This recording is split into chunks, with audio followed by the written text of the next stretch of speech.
जय हिंद आप सभी लोगों को। और ये हिंदी का हम संज्ञा पाठ के बारे में बात करेंगे। जो संज्ञा से आगे हम लिंग पढ़ाएंगे, संज्ञा के अंतर्गत जो आता है यहाँ से स्टार्ट कर रहे हैं। इसके पहले एक वीडियो डाल चुके हैं, जो लोग नहीं देखे होंगे उस वीडियो को देखिए, फिर इसके बाद यहाँ से स्टार्ट करिए। तो लिंग क्या होता है? लिंग संस्कृत भाषा का शब्द है जिसका अर्थ चिन्ह होता है।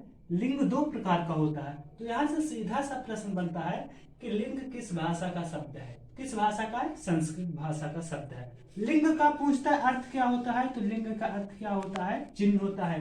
लिंग पूछ देता है कितने प्रकार के होते हैं? लिंग दो प्रकार के होते हैं। तो ये तीन प्रश्न डायरेक्टली यहाँ से बन जाते हैं कि लिंग किस भाषा का शब्द है, पहला। दूसरा, लिंग शब्द का अर्थ क्या होता है? तीसरा, लिंग कितने प्रकार के होते हैं? ये तीन प्रश्न बनते हैं डायरेक्टली। अब इसके बाद देखते हैं जो दो प्रकार के लिंग होते हैं उसमें से पहला है पुल्लिंग। पुल्लिंग को अगर हम क्या संक्षेप करेंगे, पुन प्लस लिंग बराबर बनता है हमारा पुल्लिंग। अब पुल्लिंग कहते किसे हैं? तो पुल्लिंग का मतलब होता है ऐसे शब्द जो पुरुषत्व का बोध करते हैं। जैसे मैं बोला मैं लड़का हूं, तो मैं लड़का हूं मतलब पुरुष को बोल रहा हूं। जैसे बोले वह गाय है, तो वो स्त्री हो गया क्योंकि गाय है। अगर बोल दे वह बैल है, तो बैल बोल दे तो मतलब पुल्लिंग हो गया। मतलब कोई भी चीज ऐसा हो जो पुल्लिंग को इंडिकेट करता हो, बताता हो, तो वो पुल्लिंग होते हैं। जैसे पेड़ों के नाम हमेशा पुल्लिंग होते हैं। कुछ एक्सेप्शन है, अपवाद है, तो मैं आपको बताऊंगा क्या अपवाद है। पेड़ों के नाम क्या होते हैं? पुल्लिंग। जैसे आम, बरगद, जामुन। अनाजों का नाम क्या होता है? पुल्लिंग। जैसे चना, गेहूं, चावल। इसमें भी कुछ अपवाद होते हैं, आपको अपवाद देखना है। जैसे अरहल, अरहल इसका क्या है? अपवाद है।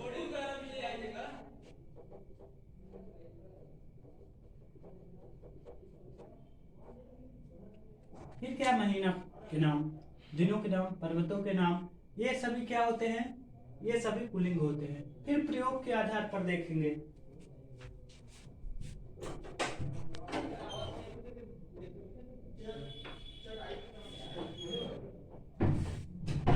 अच्छा चावल, अच्छा लड़का, ये क्या है? पुल्लिंग। फिर स्त्रीलिंग की बात करेंगे। नदियों के नाम क्या होते हैं? पुल्लिंग, स्त्रीलिंग होते, सॉरी। अंत में जिसके हाट वाट आई हो वो स्त्रीलिंग होते हैं। अब फिर स्त्रीलिंग में हम जैसे आपको बता दें, नदियों के नाम है तो क्या होते हैं? स्त्रीलिंग होते हैं। नदी में अपवाद क्या होता है? सोन और ब्रह्मपुत्र, ये दोनों अपवाद है। इसके अलावा सभी नदियों के नाम स्त्रीलिंग होते हैं। फिर जिनके अंत में हाट है, वाट है, आई है, जैसे लिखावट हो गया, ये क्या? लिखावट, ये स्त्रीलिंग हो गया। जैसे लिखाई, ये भी स्त्रीलिंग हो गया। अब इसके बाद हम आगे बात करेंगे वचन के। तो वचन कितने प्रकार के होते हैं? दो प्रकार के वचन होते हैं, एक वचन और बहुवचन। एक वचन में कुछ ऐसे शब्द होते हैं जो हमेशा यूज होते हैं, जैसे माल, जनता, सामान, सामग्री, ये हमेशा एक वचन में यूज होने वाले शब्द हैं। फिर बहुवचन में कुछ ऐसे शब्द हैं जो हमेशा यूज होते हैं, जैसे प्राण, बाल, होश, होश और हस्ताक्षर, ये हमेशा बहुवचन में यूज होते हैं। तो यहीं से हमेशा अगर वचन से बनता है तो इन्हीं से प्रश्न बन जाता है, तो आप इसको जो है तो याद कर लीजिएगा। अब एक वचन में जैसे कथा, तो बहुवचन में कथाएं, पुस्तक, पुस्तकें, ये वाला तो सामान्यतः सब लोगों से बन जाता है। अब कुछ ऐसे होते हैं बहुवचन बनाने के लिए शब्द जिनको जोड़कर एक वचन से बहुवचन बनाया जाता है, जैसे पाठक, पाठकगण, प्रीक, प्रिजन। अब जैसे वृंद है, लोग है, दल है, जन है, वर्ग है, जाति है, समुदाय है, ये ऐसे शब्द है अगर किसी भी एक वचन के बाद इन शब्दों को जोड़ दिया जाए उपयुक्त स्थान पर तो वो एक वचन से बहुवचन बन जाते हैं। जैसे हम बोले आप, तो आपके बाद अगर लोग जोड़ दे, आप लोग, तो एक से बहुवचन बन जाएगा। तो इन शब्दों को जोड़कर एक वचन से बहुवचन बनाया जाता है। आप लोग इसका स्क्रीनशॉट ले लीजिए, फिर आगे चलते हैं। अब बात कर लेते हैं कारक की हिंदी में। तो हिंदी में जो कारक होते हैं, सीधा प्रश्न बनता है कि हिंदी में कितने कारक होते हैं? तो कितने होते हैं? 8 कारक होते हैं। अब विभक्ति देख लेते हैं। प्रथमा विभक्ति रहेगी और कारक का नाम रहेगा कर्ता। अब विभक्ति बोधक क्या रहेगा? ने। द्वितीय विभक्ति रहेगी तो कारक का नाम कर्म, विभक्ति बोधक चिन्ह को, ये होता है सजीव के लिए।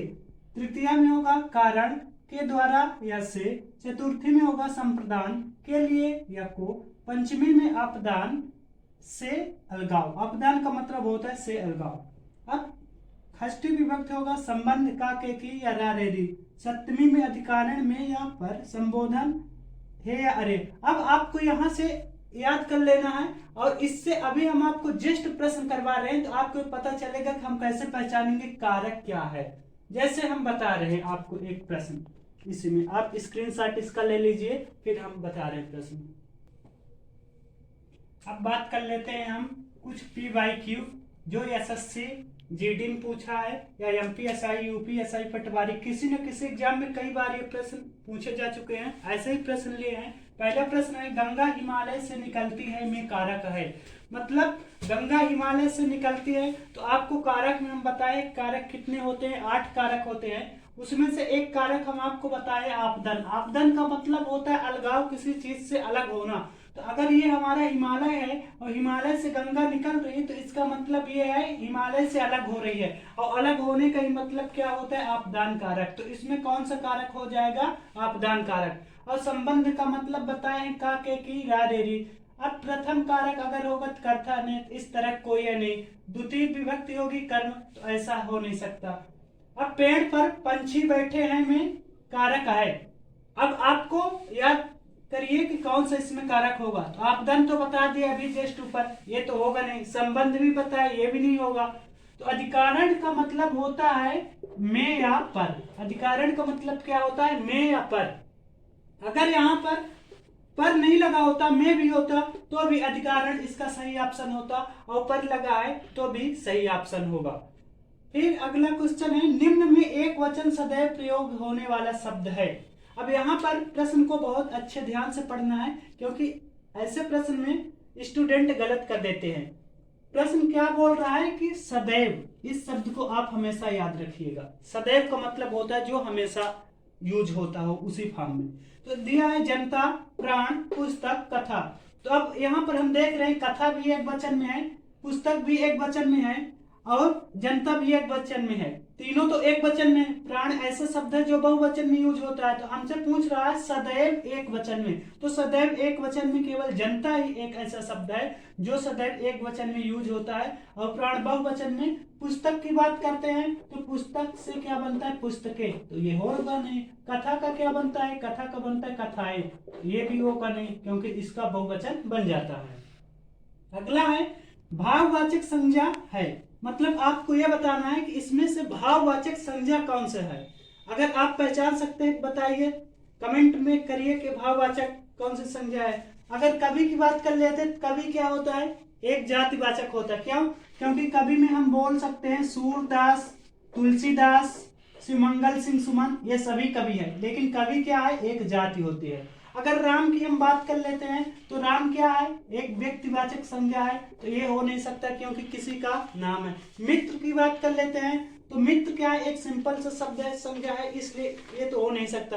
अब अगर मित्रता की बात कर लेते हैं तो मित्रता करेक्ट ऑप्शन है इस प्रश्न के लिए, क्योंकि मित्रता एक भाव होता है। मित्रता क्या होता है, एक भाव होता है। जिस तरह से शत्रुता है, मित्रता है, ये एक भाव शब्द होते हैं, भाववाचक संज्ञा को प्रदर्शित करते हैं। अगला प्रश्न क्या है, जातिवाचक संज्ञा। अब यहाँ पर बताइए कि जातिवाचक संज्ञा क्या है। जातिवाचक संज्ञा अगर आप पढ़े हैं तो आप बता सकते हैं। पहले वीडियो में हम बताए हैं कि जातिवाचक संज्ञा क्या होते हैं, किसे कहते हैं।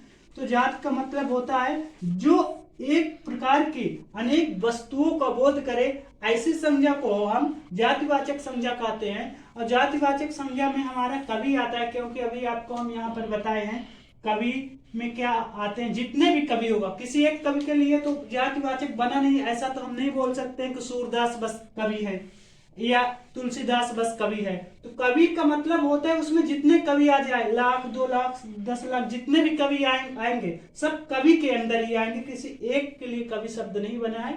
इसलिए जो हमारा कवि शब्द होता है यह जातिवाचक होता है, और इस प्रश्न के लिए कवि जो है करेक्ट ऑप्शन होगा। और हमारा अगर ये वीडियो, ये सेशन अच्छा लगा है तो आप लोग हमारे चैनल को सब्सक्राइब करिए, लाइक करिए, और अपने दोस्तों में हमारे चैनल को शेयर करिए। जिनको इसकी जरूरत है उसको शेयर करिए, और वो लोग पढ़े, खूब बढ़े। तब तक के लिए बाय बाय, टेक केयर।